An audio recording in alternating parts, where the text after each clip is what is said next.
after World War II, our occupations of Japan and Germany were very successful in rooting out the toxic ideologies and completely transforming the society and culture. Whereas, Afghanistan, Iraq, we didn't have the same effect. What explains why those occupations were so much more successful? Easy. One is a case of rebuilding institutions, and the other one is building them from scratch. You can rebuild things rapidly. And if you think of after the war, how things were bombed out in Western Europe, and quite rapidly they repair buildings and things. So both Germany and Japan had an extensive list of functioning institutions, from local police offices to educational systems to governments that local, provincial, et cetera, governments, and running the train systems and businesses, and all of this have been absolutely functional. And so finding the expertise to recreate that is easy. And of course, Germans and Japanese will be living there, so they are very interested in rebuilding. And then what the key thing the United States then did, I know more about Japan than Germany, is the Japanese were hemming and hawing over what their constitution was going to be like.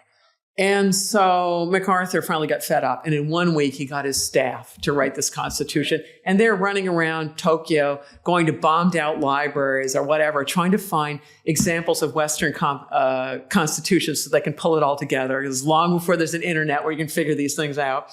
And they're figuring out what the constitution is going to be. And so they cook it up over the week. And what the Japanese think, the ones who are dealing with, they think, well, the Americans are going to leave.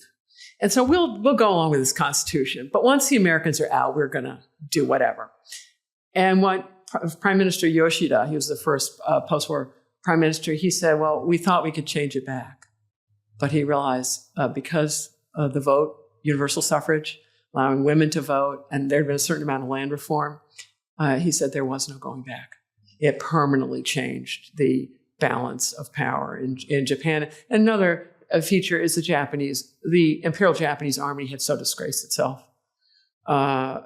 Their strategy had led to the firebombing of the home islands. Talk about a total failure. So, and in Germany, the same sort of thing. You have universal elections and things. And it took a while to get the Western zones united because all the fighting with the Russians over their zone. You eventually get two Germanys, et cetera. But then you have a very competent post-war generation, both in Japan and Germany, who understood full well the horrors of the war that they'd been put through as conscripts. And they are really intent on rebuilding their societies. And they're the miracle generations in both countries.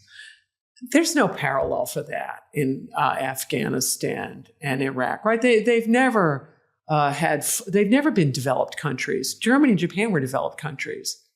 So, and then you think, well, how long does it take to become a developed country? Well, some people say centuries, right?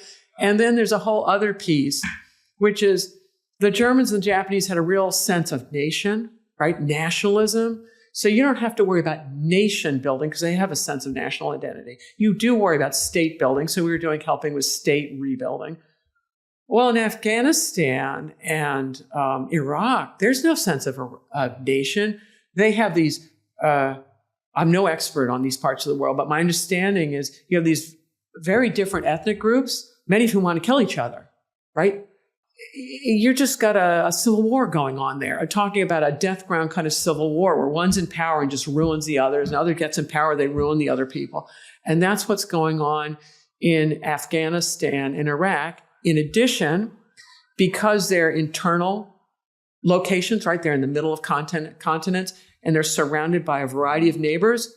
And if you look at those neighbors, you go, ooh, a bunch of those people are going to intervene. And they're going to intervene in very destabilizing ways. Very difficult. In Japan, it's an island. It's hard for people to intervene.